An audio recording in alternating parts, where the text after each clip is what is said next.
கண்களை மூடி பக்தியோடு நாம் ஜெபிப்போமாக. தாயும் தந்தையுமான இறைவா, இந்த நாளுக்காக உமக்கு நன்றி சொல்லுகிறோம். ஆண்டவரே, உமது அருளை ஆசீரை எங்கள் மீது நிறைவா என்று பொழிந்தருளும்.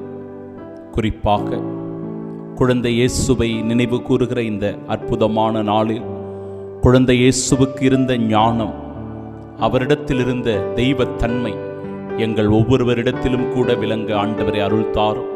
நாங்களும் இந்த உலகத்தை, உலக மக்களை, உலகத்தில் இருக்கிறவற்றை ஞானத்தோடு அணுக, ஆண்டவரே, தெய்வ பயமுள்ள பிள்ளைகளாக இந்த உலகத்தில் வளர, எங்களுக்குள் இருக்கின்ற அந்த தெய்வத்தன்மையை உணர்ந்து கொண்டு அன்போடும் இரக்கத்தோடும் மகிழ்ச்சியோடும் அமைதியோடும் வாழச் செய்தருளும். இறைவா, இந்த நாளின் செயல்கள், நாங்கள் மேற்கொள்ளுகிற முயற்சிகள், நாங்கள் சந்திக்கிற மனிதர்கள், எங்களுடைய பயணங்கள் என எல்லாவற்றையும் ஆசிர்வதித்து உமது அருள் உதவியால் இந்த நாள் எங்களுக்கு வெற்றியின் நாளாக அமைய அருள் தாரும். ஆமீன்.